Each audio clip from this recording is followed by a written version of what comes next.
बेलबाग चौकातच वादन सुरू होईल आणि शेवटी जे सांगता वादन होईल ती अलका चौकात होणार.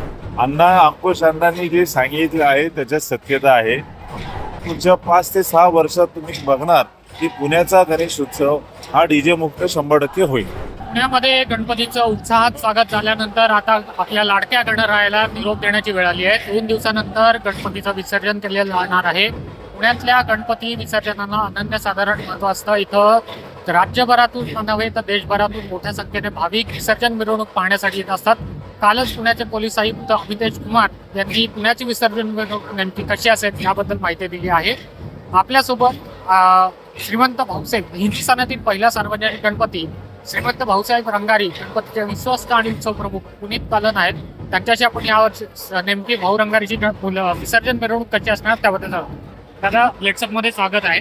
काल पुण्याचे पोलीस आयुक्त अमितेश कुमार यांनी विसर्जन मिरवणुकी नेमकी कशी असणार आहे त्याबद्दल माहिती दिली आहे. भाऊ रंगारीची विसर्जन मिरवणूक कशी असणार आहे? भाऊ रंगारीची जी विसर्जन मिरवणूक सकाळी 7:30 वाजता ह्या सिटी झोन 1 ऋषिकेश रावणी सर यांच्या हस्ते पूजा होईल आणि मिरवणुकीला आम्ही जे प्रथेप्रमाणे सकाळी उलटा जाऊन तिला पुतळ्याला उभा करणार. प्रथेप्रमाणे सकाळी 8 वाजता श्रीमंत भाऊसाहेब रंगारी जे रथ आहे ते तिला पुतळ्याला उभं राहील. मुख्य मिरवणुकीत संध्याकाळी 6 वाजता श्री गणेश रत्न रथ याच्यात बाप्पा विराजमान होऊन मुख्य मिरवणुकीत 6 वाजता आम्ही सहभाग होणार. 6:30 वाजता आम्ही बेलबाग चौक क्रॉस करणार आणि 11:15 पर्यंत अलका चौकला पोहोचणार आणि 11 वाजता ही पूजेची मूर्ती असते ती पांचालेश्वरवर विसर्जित होईल. पोलिसांनी मंडळांमध्ये 2 पथक म्हणजे 60 पथक वाद्य जे आहेत कार्यकर्ते असण्याची अट घातलेली आहे आणि स्थिर वादनाला परवानगी दिलेली नाहीये. याबद्दल काय? तेव्हा जे पोलिसांनी नियम दिले आहे त्याच्या अनुसार भाऊ रंगारी दरवर्षी त्यांचं वादन तिला पुतळ्यापासून सुरू व्हायचा. पण ह्या वर्षीपासून जे 2 पथक आहेत आमचे श्रीराम पथक असेल किंवा रमण बाग हे पथक आम्ही बेलबाग चौकात लावणार. बेलबाग चौकातच वादन सुरू होईल आणि शेवटी जे सांगता वादन होईल ती अलका चौकात होणार. मध्ये कुठेही आम्ही स्थिर वादन करणार नाही.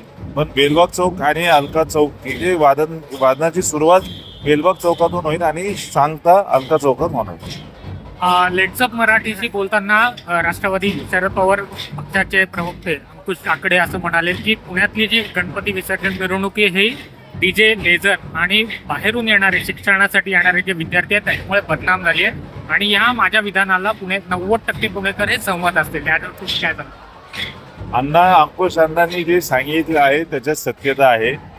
त्या सत्यतेवरच या वर्षी आम्ही पण स्टँड घेतली होती की जे मंडळ डीजे लावणं त्यांना आम्ही जाहिरात देणार नाही आणि त्याच अनुसार आम्ही जाहिरात दिली नाही. पण मला आनंद या गोष्टीचा आहे जे मंडळ आमच्याकडे जाहिरातीसाठी होते जे डीजे लावायचे त्याच्यात ते 30 ते 35% हे डीजेवरनं पारंपरिकवर कन्वर्ट झाले. परिवर्तनाला सुरुवात झाली आहे. नक्कीच पुढच्या 5 ते 6 वर्षात तुम्ही बघणार की पुण्याचा गणेश उत्सव हा डीजे मुक्त 100% होईल. बाकीच्या मंडळांना तुम्ही काय आवाहन कराल आणि येणाऱ्या भाविकांना काय? कारण गर्दी ही खूप मोठ्या प्रमाणात असते. 100% गर्दी खूप मोठ्या प्रमाणे असते कारण भाविक जे आहे ते प्रत्येक लाडक्या बाप्पाचं दर्शन, लाडक्या गणपतीचं दर्शन आणि मुख्यतः पारंपरिक पद्धतीने विसर्जन मिरवणूक जी सुरू असते ते बघण्यासाठी येतात. भाविकांना एवढंच मी आवाहन करेन की तुम्ही स्वतःच्या गोष्टी, लहान मुलं आणि महिला यांचं काळजी घ्या आणि सगळ्या मंडळांना एवढं आवाहन करेल की जे वेलपत्रिका प्रत्येक मंडळांनी पोलीस प्रशासनाला दिली ते फॉलो करावी आणि लवकरात लवकर मिरवणूक संपवायचा प्रयत्न करावा. तर हे होते भाऊ रंगारी गणपतीचे विश्वस्त उत्सव प्रमुख पुनीत वादन. यंदाची विसर्जन मिरवणूक कशी असेल यांनी त्यांनी सांगितलेलं आहे.